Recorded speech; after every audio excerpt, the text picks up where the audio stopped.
नमस्कार मेरे प्रिय विद्यार्थियों। आज हम लोग विद्यापति जी के एक बहुत ही महत्वपूर्ण प्रश्न के ऊपर चर्चा करेंगे। प्रश्न क्या है?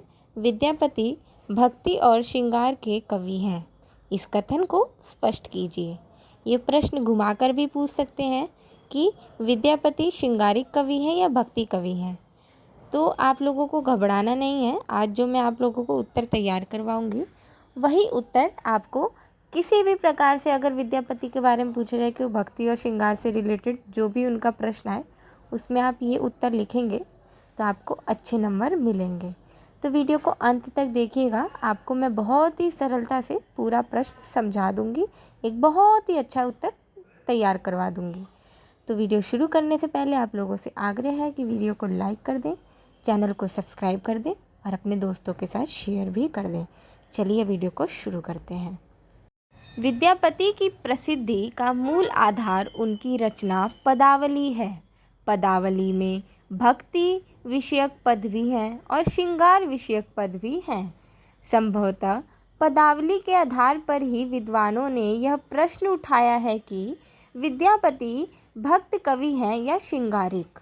जॉर्ज ग्रियर्सन, बाबू श्याम सुंदर दास तथा बाबू ब्रजनंदन सहाय जैसे कुछ विद्वानों ने विद्यापति को भक्त कवि माना है। वहीं दूसरी ओर आचार्य रामचंद्र शुक्ल, बाबू राम सक्सेना, डॉक्टर राम कुमार वर्मा और बच्चन सिंह जैसे विद्वानों ने विद्यापति को श्रृंगारिक कवि कहा है। तो जैसा कि आपको पता है, उत्तर में सबसे पहले हमें प्रस्तावना तो लिखनी होती है। तो ये हमारा प्रस्तावना है कि आप बताएंगे कि जो विद्यापति है उनकी जो मूल प्रसिद्धि है ना, वो उनकी रचना पदावली के ऊपर है। पदावली उनकी बहुत ही प्रचलित रचना है, उसी वजह से इनकी एक प्रसिद्धि भी मानी जाती है। उसी पदावली के अंदर इन्होंने राधा कृष्ण को एक नायक नायिका के रूप में भी दर्शाया है और ईश्वर के रूप में भी दर्शाया है। तो उसी पदावली को लेकर ना बहस छिड़ी हुई है कि वो पदावली में जो रचनाएं हैं वो भक्ति परक है या फिर श्रृंगार परक है। पदावली के बारे में बताने के बाद आप बताएंगे कि जॉर्ज ग्रियर्सन, बाबू श्याम सुंदर दास ऐसे ही जो ये कुछ विद्वान हैं, इन्होंने विद्यापति को भक्त कवि माना है। ऐसे ही दूसरी ओर जो आचार्य रामचंद्र शुक्ल हैं, बाबू राम सक्सेना हैं, डॉक्टर राम कुमार वर्मा आदि जैसे जो विद्वान हैं, उन्होंने विद्यापति को श्रृंगारिक कवि माना है। तो आप ऐसे विभाजन करके बताएंगे कि इतनों का मत है कि ये भक्ति वाले हैं, इतनों का मत है कि ये श्रृंगारिक वाले हैं।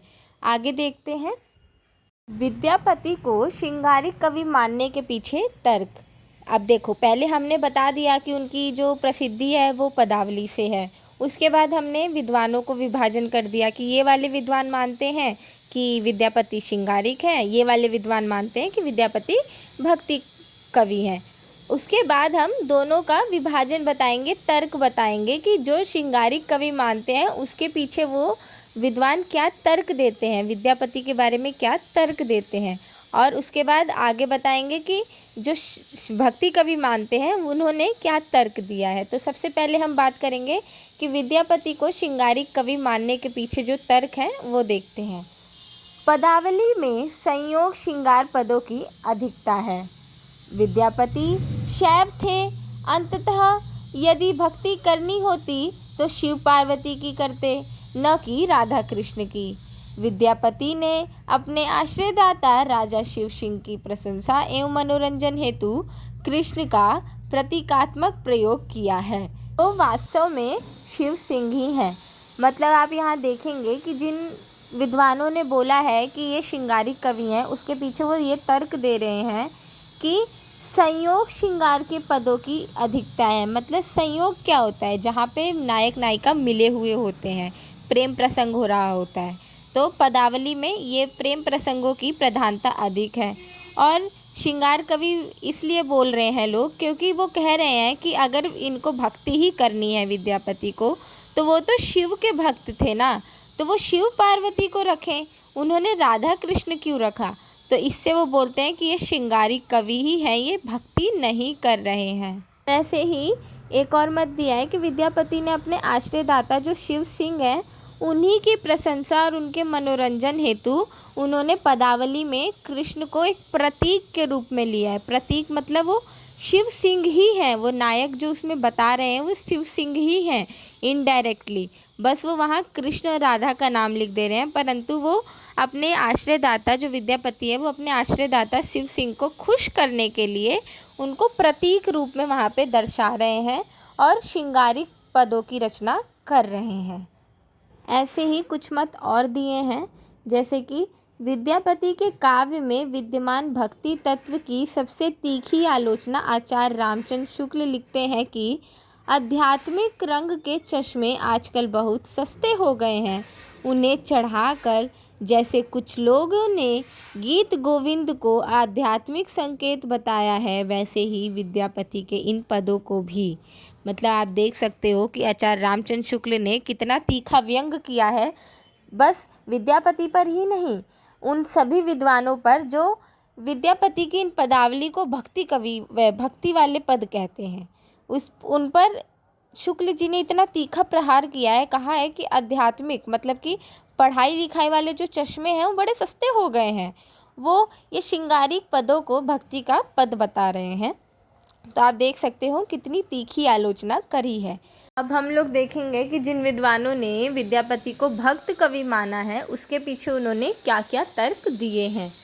तो पहला तर्क है, विद्यापति के पद श्रृंगारिक या अश्लील होते तो मंदिरों में क्यों गाए जाते, इनको सुनकर चैतन्य महाप्रभु जैसे भक्त मूर्छित क्यों होते।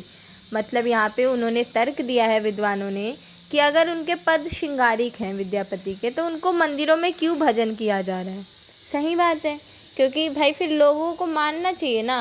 और चैतन्य महाप्रभु बहुत बड़े भक्त रहे हैं, वो भक्त भी विद्यापति की पदावलियों के पद को सुनकर मूर्छित हो जाते हैं। दूसरा तर्क दिया है कि परवर्ती काल में कृष्णदास, गोविंद दास जैसे कवियों ने विद्यापति को भक्त कवि के रूप में ही महत्व दिया है। मतलब आप जब भक्ति काल में देखेंगे तो कृष्णदास जो हैं, जो गोविंद दास हैं, इन जैसे महान बड़े कवियों ने भी विद्यापति को भक्त कवि के रूप में ही महत्व दिया है। और तर्क देखते हैं, यदि राधा कृष्ण के श्रृंगार का विस्तृत वर्णन कर सूरदास भक्ति कवि हो सकते हैं तो विद्यापति क्यों नहीं। विद्वानों ने ये प्रश्न उठाया है कि यदि हम सूरदास को भक्त कवि मान रहे हैं, जब उन्होंने भी राधा कृष्ण का ऐसे विस्तृत रूप से वर्णन किया है, तो हम विद्यापति को क्यों नहीं मान सकते।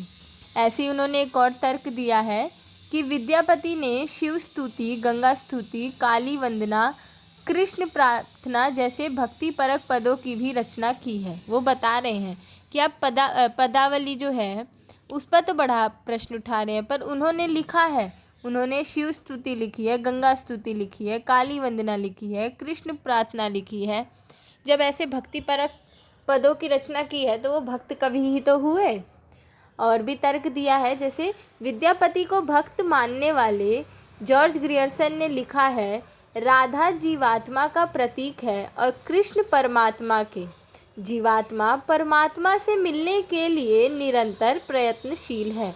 मतलब उन्होंने जो पदावली में राधा कृष्ण का प्रेम बताया है उसको उन्होंने अलौकिक बता दिया है कि जो राधा है वो एक जीव का प्रतीक है, एक मनुष्य का प्रतीक है, एक आत्मा का प्रतीक है, और जो कृष्ण है वो परमात्मा का प्रतीक है। तो वो बता रहे हैं कि जीवात्मा जब परमात्मा से मिल रहा है उसी का निरंतर प्रयत्नशील यहाँ पे पदावली में हमें देखने को मिल रहा है। तो मतलब आप देख सकते हो कि मैंने आपको प्रश्न में तर्क दोनों तरफ से बता दिया, क्योंकि ऐसे प्रश्न में आप कभी भी एक साइड आंसर नहीं दे सकते हो अपना, क्योंकि ये वाले जो प्रश्न होते हैं इसमें तर्क वितर्क चलता है। अभी तक सिद्ध हुआ नहीं है कि इनको भक्ति कवि ही माना जाए या श्रृंगारिक कवि ही माना जाए। तो आप ऐसे उत्तर में अपना उत्तर ऐसे लिखेंगे कि तर्क के साथ लिखेंगे कि जो जितने लोगों ने उनको माना है श्रृंगारिक कवि उनके क्या तर्क हैं, जितने लोगों ने भक्ति कवि माना है उनके क्या क्या तर्क हैं। तो ये जब लिख लेंगे तो आपका आंसर भरपूर हो जाएगा। इसके बाद हम निष्कर्ष को देखते हैं। उपर्युक्त विश्लेषण के आलोक में यह माना जा सकता है कि विद्यापति में श्रृंगार संवित भक्ति है। इनके यहाँ लौकिक प्रेम ही ईश्वरोन्मुखी होकर कहीं कहीं भक्ति में परिणत हो जाता है।